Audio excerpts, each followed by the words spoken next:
bienvenue sur ma chaîne Les Livres de Veuve. Aujourd'hui, je voulais vous présenter ma dernière lecture. Alors, je suis désolée, ça a mis du temps.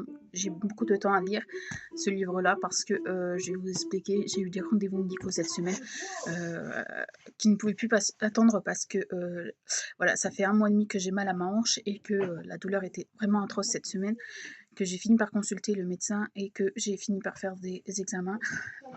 Et j'en ai d'autres à faire la première semaine des vacances. Donc voilà, c'est pour ça que j'ai pris du temps pour lire le livre. J'ai pas eu beaucoup de temps. Donc je l'ai terminé aujourd'hui. Excusez-moi, j'ai mon fils qui fait semblant de pleurer. C'est énervant.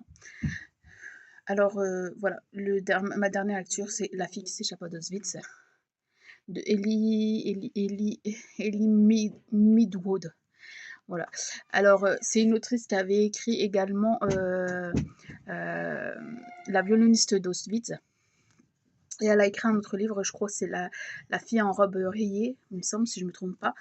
Et bon, je ne l'ai pas encore acheté, je finirai par l'acheter, mais pas pour le moment, parce que je ne suis pas trop à faire des achats sur la Seconde Guerre mondiale actuellement, en livre, parce que actuellement, j'ai un peu plus de mal à les lire, euh,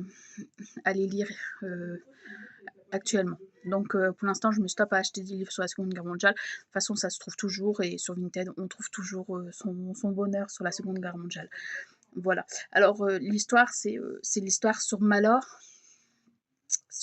et le compagnon qu'elle s'est fait donc dans le camp là, qui s'appelle Edouard Galinski.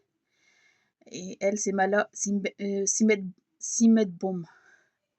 Voilà.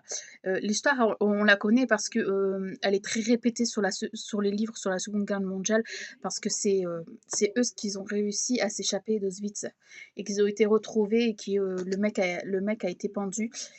Et là, on n'a que l'histoire que sur ces 2 personnages principaux-là, ainsi que d'autres personnages du camp, mais les personnages principaux, c'est Mala et Edouard. Et pour le moment, j'avais pas trouvé de livre qui parlait que de eux, vraiment, qui parlait de leur rencontre, qui parlait de leur amour, de leurs sentiments. On savait simplement que c'était un couple qui s'était formé à Auschwitz sur les autres livres et qu'ils s'étaient enfuis d'Auschwitz et qu'ils ont été retrouvés et qu'ils ont été tués. Et là, en fait, c'est bien détaillé. En fait, Édouard, quand il a été condamné à être pendu, il a fait ce qu'il pensait être le mieux. Il n'a pas attendu que les SS lui donnent parlent de la condamnation. Lui, il était sur le tabouret, il a fait tomber le tabouret et s'est pendu. Point final. Il voulait pas attendre que les SS. En fait, il voulait avoir le dessus, au-dessus des SS. Et Mala, elle, elle n'a pas voulu non plus que ce soit un SS qui la tue. Et elle avait promis à un SS de le gifler devant tout le monde au camp. Et c'est ce qu'elle a fait avant d'être morte. Elle l'a giflé. Elle s'est pris des coups à gogo. Franchement, elle s'est pris des coups. Mais elle faisait comme si qu'elle sentait plus rien. Je pense que le fait de savoir qu'elle allait mourir, je pense que ça lui a donné des forces en plus pour, donner encore plus de mal au SS qui était en train de la battre. Parce que elle rigolait en fait à chaque coup qu'elle se prenait, elle rigolait et elle se foutait de lui vraiment royalement quoi. Elle voulait mourir dans la dignité, c'est ce qu'elle a fait. Et elle ne s'est pas laissée se pendre. Elle s'est ouvert les veines des poignets et elle a fait une hémorragie. Et puis le SS, quand il a ordonné qu'elle soit brûlée vif, les prisonniers qui l'ont amenée jusqu'au crématorium pour la brûler ont pris tout leur temps parce qu'ils ne voulaient pas la tuer, comme ça. Et elle lui avait demandé de la laisser mourir en laissant le sang voilà, couler, qu'elle ne voulait pas brûler vif, donc elle voulait mourir comme elle l'avait entendu et comme elle le souhaitait.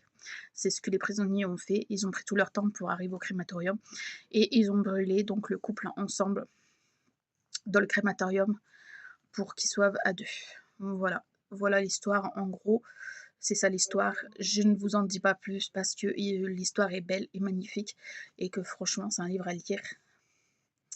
Voilà. Là actuellement j'ai commencé une nouvelle lecture. C'est La rue qui nous sépare. Voilà, ma prochaine lecture. Enfin, la prochaine lecture que j'ai commencé aujourd'hui, que j'ai commencé un petit peu aujourd'hui, j'ai lu quoi? J'ai 23 pages. Donc pour le moment, je n'en parle pas plus. Voilà, j'y reviendrai très vite dessus pour, vous dire ce que je n'ai pensé de ma lecture et de vous faire un petit récit comme d'habitude. Je vous dis à très bientôt sur ma chaîne. N'oubliez pas de liker si vous avez aimé ma vidéo, de vous abonner pour faire vivre ma chaîne et d'activer la petite cloche pour avoir ma prochaine vidéo en ligne. Allez, je vous dis à très bientôt sur ma chaîne.